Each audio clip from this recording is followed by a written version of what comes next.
ഇന്ന് ചെയ്തിട്ടുള്ള 2 gift hamper കണ്ടാലോ. ബർത്ത്ഡേ ആണ് തീം വന്നിട്ട്. ആദ്യത്തേത് പാക്കിങ് ഒരു വലിയ ഗിഫ്റ്റ് ബാഗിലാണ്. അതിലോട്ടേക്ക് ഒരു ഷർട്ട്, പിന്നെ കസ്റ്റമൈസ്ഡ് ടെമ്പറേച്ചർ ബോട്ടിൽ എടുത്തിട്ടുണ്ട്. അതിൽ നെയിമൊക്കെ കസ്റ്റമൈസ് ചെയ്തെടുത്തിട്ടുണ്ട്. അതും വെച്ച് കൊടുത്തു. പിന്നെ ഒരു ഫോട്ടോ ഫ്രെയിമാണ്, അതുകൂടി വെച്ച് കൊടുത്തു. പിന്നെ ഇതിലോട്ടേക്ക് കുറച്ചധികം ചോക്ലേറ്റ് ആണ്.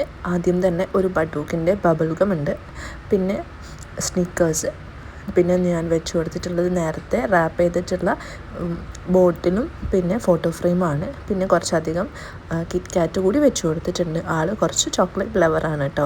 അപ്പോൾ ബാക്കി വരുന്ന സ്പേസിൽ ഞാൻ ഫ്ലവറൊക്കെ വെച്ച് ഡെക്കറേറ്റ് ചെയ്തു. പിന്നെ ബർത്ത്ഡേ കാർഡും പിന്നെ ജസ്റ്റ് ഒരു ലവ് വിഷസിൻ്റെ കാർഡൊക്കെ വെച്ച് കൊടുത്തു. നമ്മുടെ ബോക്സ് കംപ്ലീറ്റ് ചെയ്ത് ആൾക്ക് ഡെലിവറി ചെയ്തിട്ടുണ്ട്.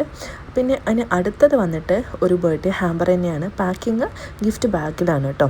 ഒരു ഫോട്ടോ ഫ്രെയിമും പിന്നെ കസ്റ്റമൈസ്ഡ് വാളറ്റും ആയിരുന്നു കസ്റ്റമർ പറഞ്ഞിട്ടുണ്ടായിരുന്നത്. അത് രണ്ടും നല്ല രീതിയിൽ പാക്ക് ചെയ്തെടുത്തിട്ടുണ്ട്. നമ്മൾ ഗിഫ്റ്റ് ബാഗിൽ വിനൈൽ സ്റ്റിക്കേഴ്സൊക്കെ ഒട്ടിച്ചിട്ട് റെഡിയാക്കി എടുത്തിട്ടുണ്ട്. ഇനി ഇതിലോട്ടേക്ക് നമ്മൾ 2 തിങ്സും വെച്ച് കൊടുക്കണം. ഓരോ കസ്റ്റമേഴ്സിൻ്റെ എമൗണ്ട് അനുസരിച്ചിട്ടാണ് കേട്ടോ ഓരോ വർക്കും ഫിനിഷാക്കി എടുക്കുന്നത്. ബഡ്ജറ്റ് കുറഞ്ഞവർക്ക് ബഡ്ജറ്റ് കുറഞ്ഞ രീതിയിൽ തന്നെ നമ്മൾ വർക്ക് ചെയ്ത് കൊടുക്കുന്നതാണ്. ബഡ്ജറ്റ് പ്രശ്നമില്ലാത്തവർക്ക് അതിനനുസരിച്ച്. അപ്പോൾ ഇതിൻ്റെ കൂടെ ഒരു കസ്റ്റമൈസ്ഡ് കേക്ക് കൂടി ഉണ്ടായിരുന്നു. കേക്കിൻ്റെ ഡിസൈനൊന്നും കസ്റ്റമർ പറഞ്ഞിട്ടുണ്ടായിരുന്നില്ല. എൻ്റെ ഇഷ്ടത്തിന് ഞാനൊരു കേക്ക് ഡിസൈൻ ചെയ്തെടുത്തതാണ്.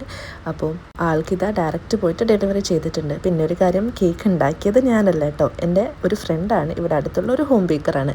അവരുടെ കയ്യിലാണ് ഞാൻ കേക്ക് വാങ്ങിക്കാറുള്ളത്. ആൾക്കിതാ ഡയറക്റ്റ് പോയി ഡെലിവറി ചെയ്തു. ഒത്തിരി ഹാപ്പിയായി. ആളുടെ മുഖം കണ്ടാൽ തന്നെ നമുക്ക് മനസ്സിലാവില്ല.